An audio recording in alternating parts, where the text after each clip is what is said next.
Hi. Hello. Hey.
Hey, sorry everyone that I'm late.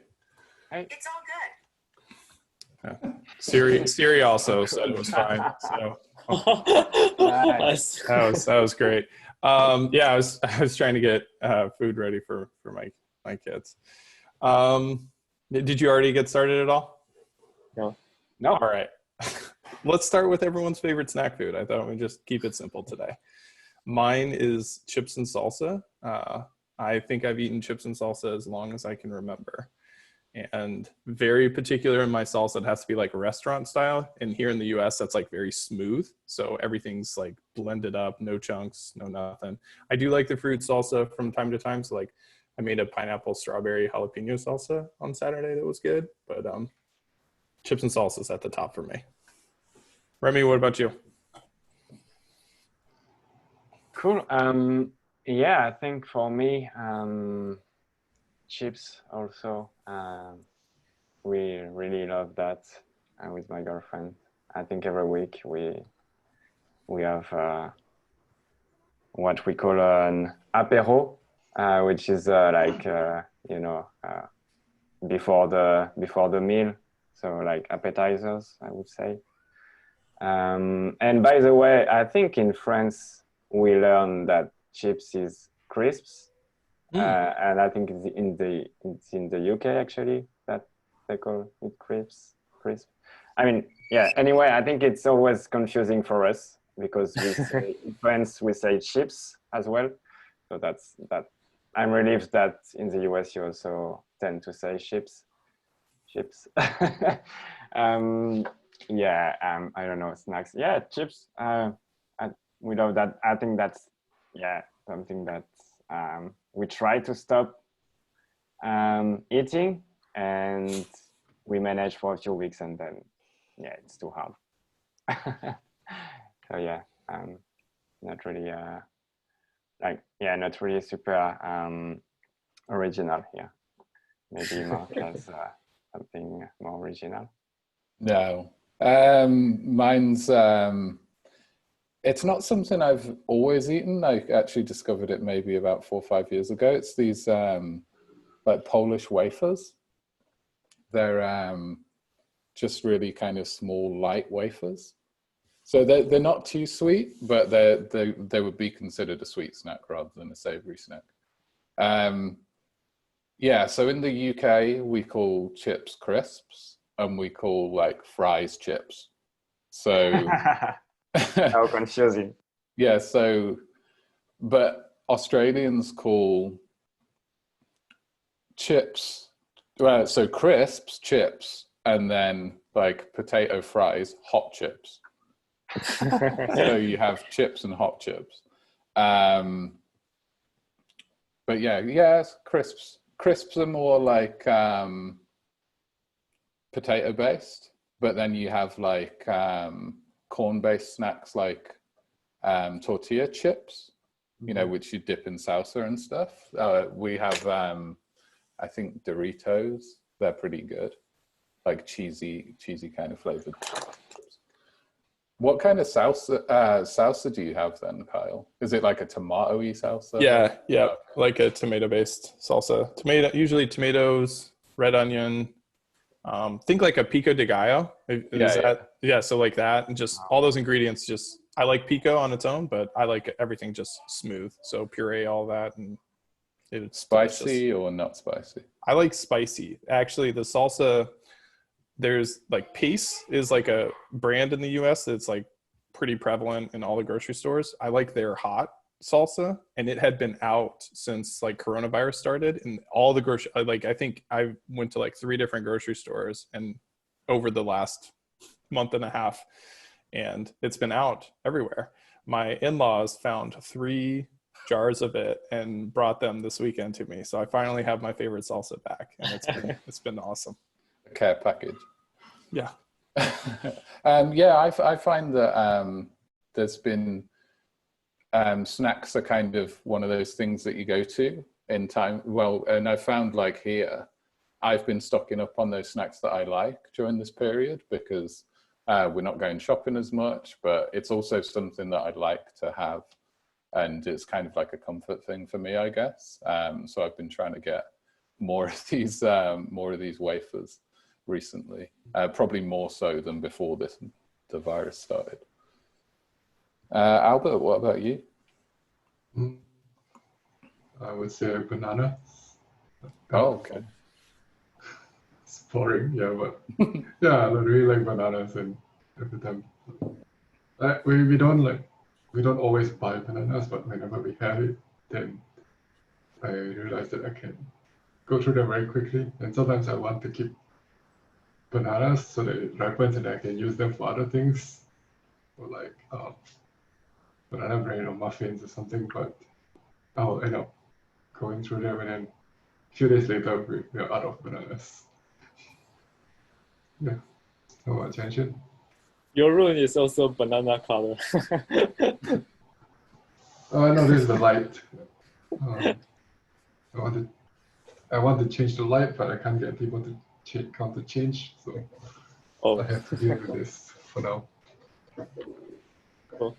So I think I also like chips, and I have this at my hand.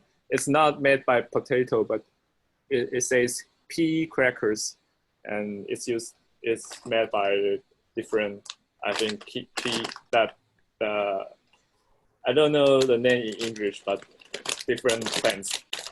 It looks like this. And basically this kind of package I also pretty much like. So it's probably, I just realized everyone mentioned this. Everyone's just. I saw a video of the 7-Eleven, the chip selection in 7-Eleven in Taiwan, and it looks amazing. Like the amount of different chips you can buy. Yeah, there's really a lot of different kinds. Okay. And in supermarket, there are also a lot of imported ones, which I don't really buy them often because they are mostly expensive and actually not very. I think not many Taiwanese would like those flavors too. So it's mostly more local flavors. It's much more popular. Okay. Maybe. Yeah, What's your welcome. favorite snack? Welcome. Was my name there in the beginning? Because I thought this was going to be a surprise, but then I saw my name there. I just So- added it when I saw you join. Someone's keyword is really fast, so kudos to that. What is it? Snacks? I think I can just show you. This is there's some snacks on the background. This is like from COVID-19. I think my wife is a big fan of Korean snacks. So this is very famous in South Korea. It's called Choco Pie, and it's kind of like money in the military camps in South Korea. Like it's very valuable for some reason. Like you can like ask for favors and you pay your fellow comrades with this, and they're really happy. And yeah, we got a bunch of other things that I did not buy this, so full transparency. And this, Remy, don't be angry at me because it's French. I'm sure it might not be kosher French, but it's made in Korea. What does it mean? That doesn't mean anything. Cook, no. That's what I thought. No. Yeah, cook. I don't know this name. Das could be like from a city, but I don't know this city. So yeah. Yeah. I think it's just something that sounds like French. I think that's the case. Well, anyways, it's milk cookies. Yeah. You want to talk about snacks? Hit me up anytime. The wife and daughter is pretty big about that. That's awesome. Cool. Thanks for joining. Hopefully everything's going okay. I know it's very early on the coast. Hey, the DC slides are done, so I can have time to hang out with all you folks. That's why I jumped in. And, Great. Yeah. Okay. Well, we'll move into the announcements. I want to call attention, and my son is running around, so I apologize for the noise, but the next round of 360 feedback, the first for some of us, is starting May 18th. There's a nice page in the handbook with a lot of details, including the timeline and a video by Rose that kind of describes the process. So I would encourage everyone watches. There's an AMA tomorrow as well. I linked to the docs so that if you have a question, feel free to add it. If you're not able to attend, I can vocalize it for you. But I'm really excited to see how this process goes. Awesome. Next announcement is the group conversation is Wednesday.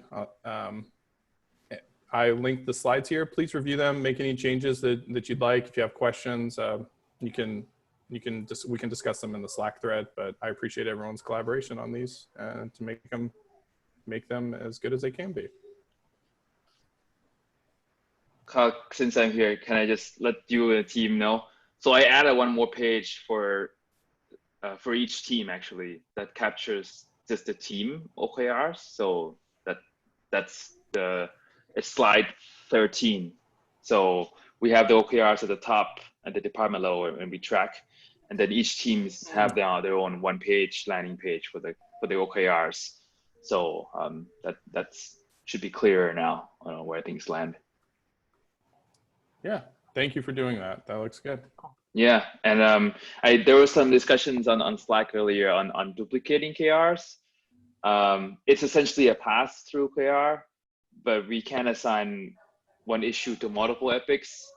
So there's this extra paperwork that I have to deal with because we want to track it from what the chief of staff is asking us to do this time.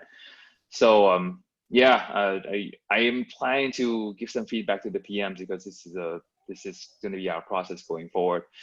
One thing we could do is just resolve or mark my KR as duplicate, but I was hoping that it doesn't close the issue. Obviously, it closes the issue. So that might cause confusion as well. So right now I just opt to just leave it open and just link liberally down to the team KR.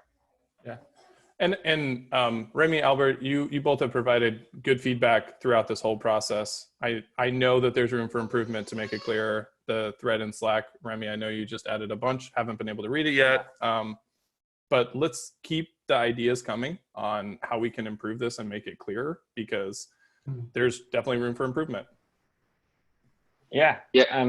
One small thing I was thinking, like, without changing the whole thing, but just like I saw that the CEO KRs are named like actually CEO KR in the title, and that's clearer. That makes that clear that it's a KR for the CEO specifically.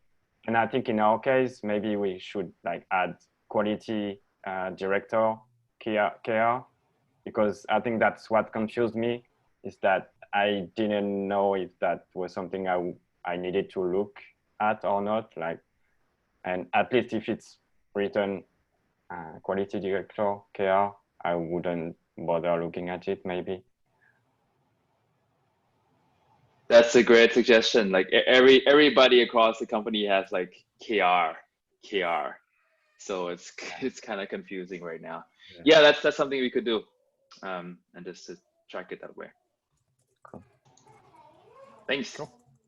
And to echo what Kyle said, it's still very much an experiment. I personally like the older format.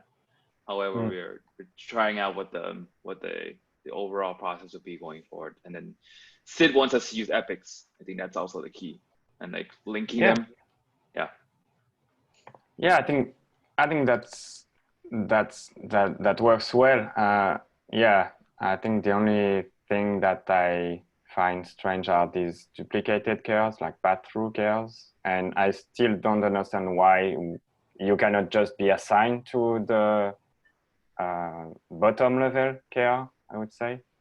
And I found that in our handbook page, we actually say that we shouldn't duplicate the issues and just use the top, like the bottom one issue.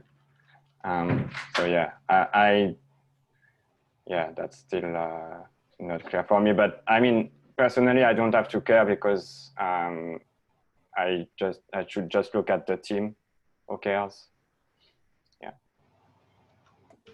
So I would say we also care about the efficiency department KR, because our team is responsible for providing those results. So I do want to try to be clear there. I know it's a director level, and that's where I think a lot of this confusion started, is I'll say that's where it's confusing for me. I should be clear in my language here, that there's a department level KR that our team is responsible for that's not at our team level, or partially in our team level through duplication. So we'll look at how we can clarify that. I think as like I said, you have some good suggestions. I've seen the Slack thread. I haven't necessarily read through those. I like the pass-through KRs are like one thing on that maybe Meg can provide some more detail into, is that's something that we're trying out in the engineering organization from Eric. So that's an ask from Eric that we're trying out throughout the whole organization.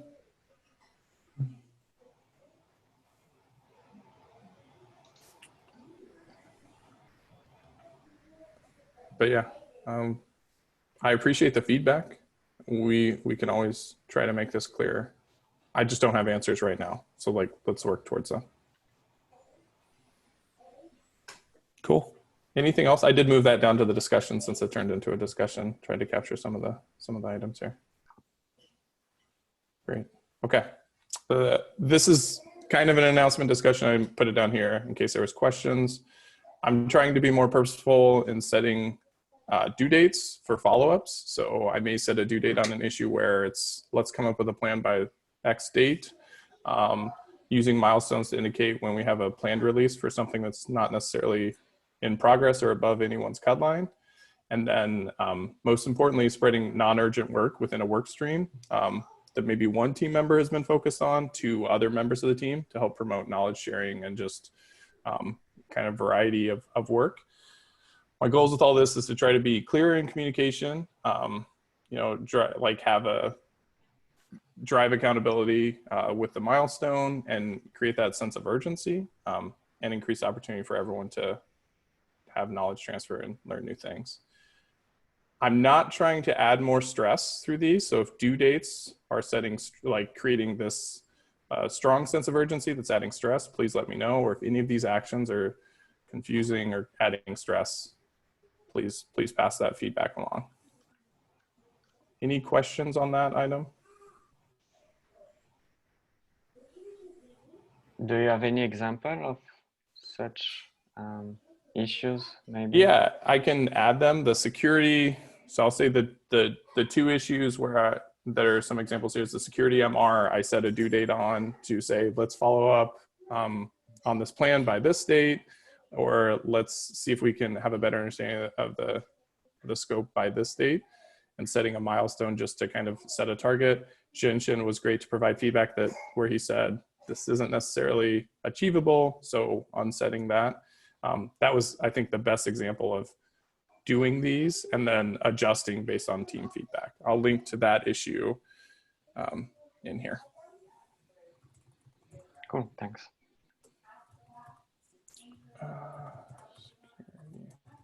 The next item, I'll just kind of get this started. I was curious what the team's thoughts were on trying out merge train for like short durations, very similar to what was done on the handbook repo. So we can have a coordinated, maybe an hour or 2 hours, and then look at ramping up to see what the impacts are. Remy, you wanna lead this off? I see you added an item here. Yeah. So yeah, Shinya replied, and yeah, basically we have the problem of forks that don't run with like that runs in their own namespace, I would say, like fork pipelines. So so basically for community contributions, that wouldn't work. So I'm not sure if that disables merge. Like I think we can still merge, but that bypass and make the train derailed, if I can say that. So that would like remove all the current merge requests from the train. So if we still want to experiment, I think we should like tell maintainers to not merge any community contributions during the experimentation. So that's just something to keep in mind, and to also to confirm with Shinya probably. When you say derail, does that mean that it doesn't run? Like because we can't run some pipelines on the fork, or is it because if we merge that, the merge train has to be restarted?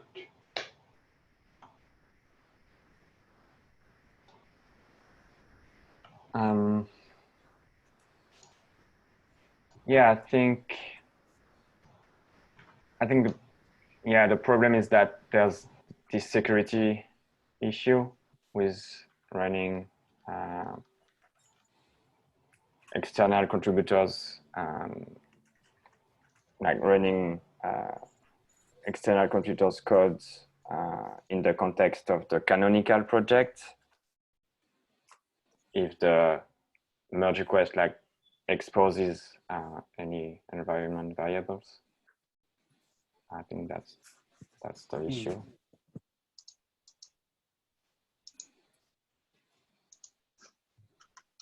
Does it make sense if we always create a branch in the canonical merge request for any community contribution and merge from there? Mm-hmm. Because it's an extra word, but probably not too many extra words, because we just need to do it when it's ready to be merged, and that avoids all kinds of fork issues. Yeah, that would work. I'm not sure if there's an issue for that. I know that has come up in the past because the same challenge that Remy talked about, where jobs that use privilege like tokens or anything like that aren't run in forks. I thought there was an issue for that. So the thing, I guess, the context I didn't provide as I was hunting for the issues, the things that I'd be looking to understand better by experimenting is how often does the merge train get reset from like flaky pipelines? So how reliable is it? What's the performance of our master pipelines? How would that change from the current state? And then Remy, one of the things you brought up yesterday when we chatted about this was, what does the pipeline graph look like for the subsequent MRs that are in the pipeline? So if you have a docs pipeline that's first in line and a pipeline gets started for the second one that's like a code change, does that also include the docs jobs and the code change? Does it just do the code changes? There's some questions on how do all the rules, like configuration rules in our pipeline, kind of overlay with merge trains, where there could be really valuable feedback for the verify team, just even through the experimentation, let alone master stability.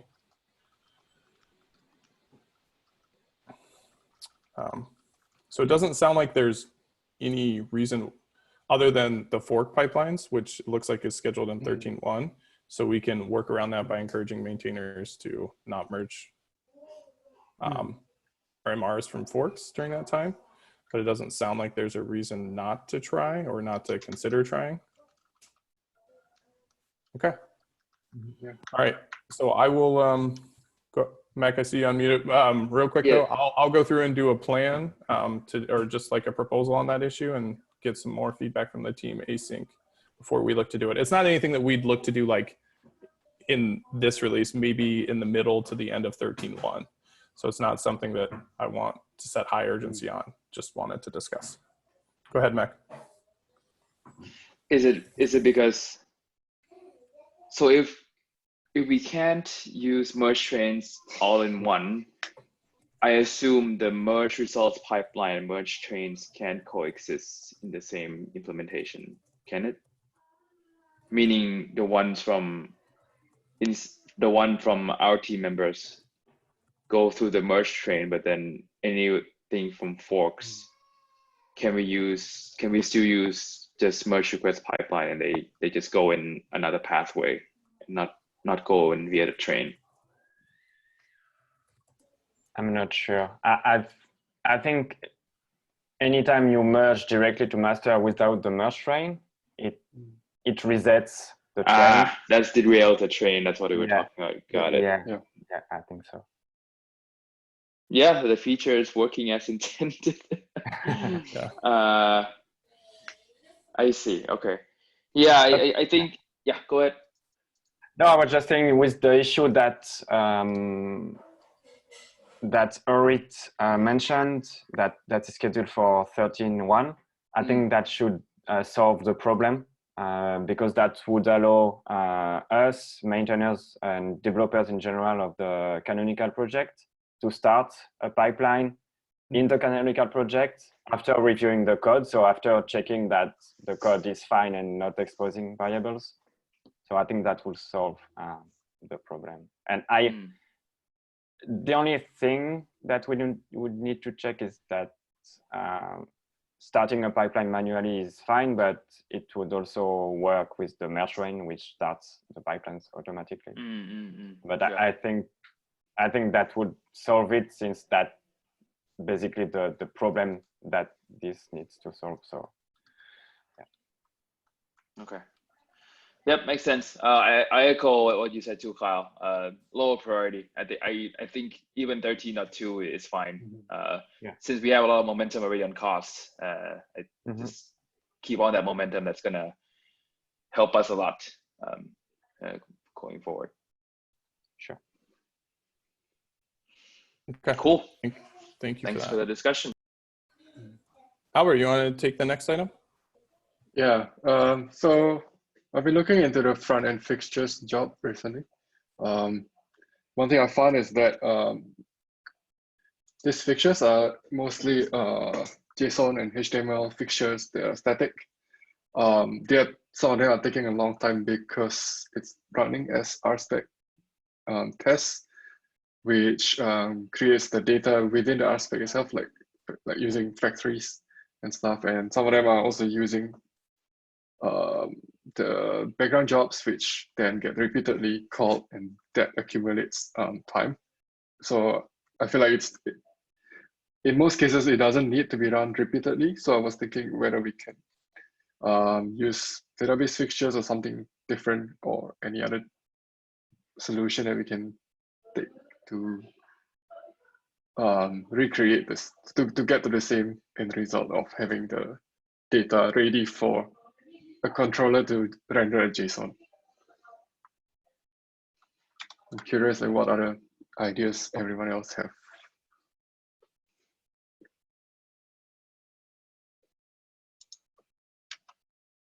Yeah, I don't have a good idea right now, but yeah, the only thing is that I always thought that, yeah, like using RSpec to generate fixtures is, on one hand, it's neat, and on the other hand, it's a hack. And for very complex fixtures like the psychoanalytics, it really requires a deep knowledge of how all this data is, like what the structure of this data needs to be before you can improve things. Yeah. Yeah, I don't have a good like solution. So what are we expecting from running this? Are they generating a lot of JSON files? Yeah, they're all JSON and HTML files. So it calls a controller and then renders the result of the JSON, saves it into a file, and then the JSON files get stored into artifact, gets used in the next job by the JavaScript test, which loads these files as fixtures. Oh, okay. Yeah. So there's some ordering dependency. No, I don't think there's any order dependency across the different files. Yeah. Then can we maybe generate the JSONs and commit the files? So we just do it from time to time. Yeah, I think that's one solution. But I remember seeing a comment somewhere on the issue before where it was not recommended to commit the JSON. Yeah, actually, I think that's what Winnie wanted to do before he left. That's actually to do that, like commit the fixtures, like generate them dynamically, that like we do, but then commit them so that we don't generate them dynamically in the pipelines. But every time we need to update them, we can do that locally and then do a merge request. I think that was the plan, and there were a few issues to get to that point because the fixtures need to like the fixtures need to be like idempotent when you regenerate them, like the dates shouldn't change and stuff like that. But yeah, I think that was thanks for reminding us, because I think that was the plan. So we should probably focus on that and see what is missing, because Winnie did a great job already. So yeah. Do we know where the issue that Winnie worked on was, or is that linked? I can find it in one of the trace files. Okay. The other thing I was going to throw out is, if you need, like, since these are psychoanalytics, if we just need help from that team, we can ask them. It might be low priority, but it doesn't hurt to ask and say, hey, do you have any ideas? Whether it's, I'm not sure who the front end people aligned with that group are, but we can ask there. Yeah.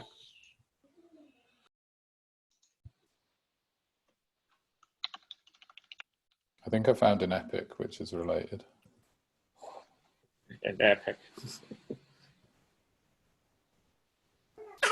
All right, so it sounds like review the plan Winnie had, mention Ask Psychoanalytics if we need some help. Thanks for sharing the epic, Mark, and we'll move on from there. Anything else, Albert, or that we need to discuss now? Awesome. Great discussion on that as well. Thank you for bringing that up. Jinshin, you want to talk through the last one, the YAML to define assignments for group reports? Yeah, so last time I moved all the group definitions from the policy files to a Ruby file. And next I try to move them into YAML because we realized that there's a lot of mismatching with the current stage definitions. So I want to somehow use a script to generate the file, and we can adding more assignments to the generated files if needed, so we don't have to manually go through it all the time. And in order to do this, this is the first step to make it more like a stage.yaml file. So we use the same key and use the same format when we can. So that's it. I already saw a few comments, so thanks for the feedback. Awesome. Yeah, great refactoring here. I think this will help with the specific requests on the idle MR triage report. I would lean towards having, I'll say, like a script or some sort of patching system. I think just using the stages or using the stages.yaml as the single source of truth might be a little disruptive, even though they're weekly reports. But something that we can work through on the issue. Yep. Yeah, I think it's a really good idea, and it needed cleaning up for a long time. So thanks for that. All right. Well, I have a Copilot in my lap. Does anyone have anything else for the rest of to finish the meeting? Okay. Yeah. And with that, I think we will let everyone go. I hope everyone has a good rest of your day, and we will catch up the rest of the week async. Thanks for joining, Mac. Yeah. Bye. Bye-bye.